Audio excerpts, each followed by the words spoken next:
Bonjour à toutes et à tous et bienvenue dans le JT de ce jeudi 21 décembre, un programme du groupe Revue Fiduciaire. Nous nous intéresserons aujourd'hui à la dématérialisation des déclarations, à ce que devrait prévoir la 6e ordonnance Macron et à la confusion de patrimoine. Et on ouvre donc cette édition avec la dématérialisation des déclarations. Les personnes physiques ou morales doivent chaque année déclarer à l'administration fiscale le montant des rémunérations qu'elles ont versées ainsi que des honoraires ou commissions réglés à des tiers. À partir de 2018, ces déclarations doivent obligatoirement être souscrites par voie dématérialisée. Cette obligation s'applique donc aux prochaines déclarations qui devront être déposées en 2018 au titre des rémunérations et honoraires versés en 2017. Le non-respect de l'obligation de déclaration par voie électronique est sanctionné par une amende de 15 € par bénéficiaire de ces sommes. Un œil à présent sur ce que devrait prévoir la 6e ordonnance Macron. Le gouvernement a transmis aux partenaires sociaux pour consultation un projet d'ordonnance dite balai. L'ordonnance définitive devrait être publiée au journal officiel d'ici la fin de l'année. Au-delà des simples corrections de référence, ce projet de 6e ordonnance vise à clarifier ou retoucher plusieurs points des ordonnances du 22 septembre 2017. Ainsi, en matière de licenciement économique, les ordonnances du 22 septembre 2017 ont donné une double définition de la notion du groupe.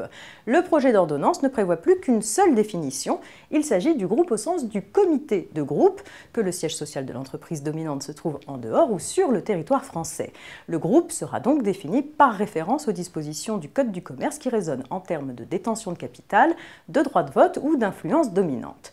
Toujours concernant le licenciement économique, les ordonnances du 22 septembre 2017 ont cantonné la recherche de reclassement préalable au territoire national. Par souci de cohérence, le projet d'ordonnance limite expressément à ce même territoire national le périmètre du plan de reclassement qui doit être prévu par le plan de sauvegarde de l'emploi en cas de grand licenciement collectif.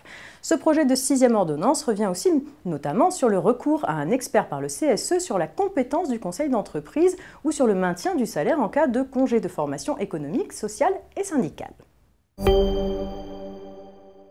On termine avec une affaire de confusion de patrimoine. Une société est mise en redressement judiciaire, puis fait l'objet d'un plan de cession avant d'être finalement mise en liquidation judiciaire.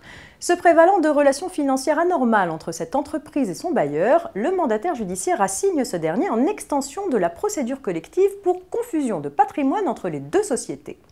Demande rejetée, la Cour de cassation considère en effet que le plan de cession interdit l'action en extension pour confusion de patrimoine. C'est la fin de cette édition, on se retrouve demain, vendredi. Très bonne journée à tous.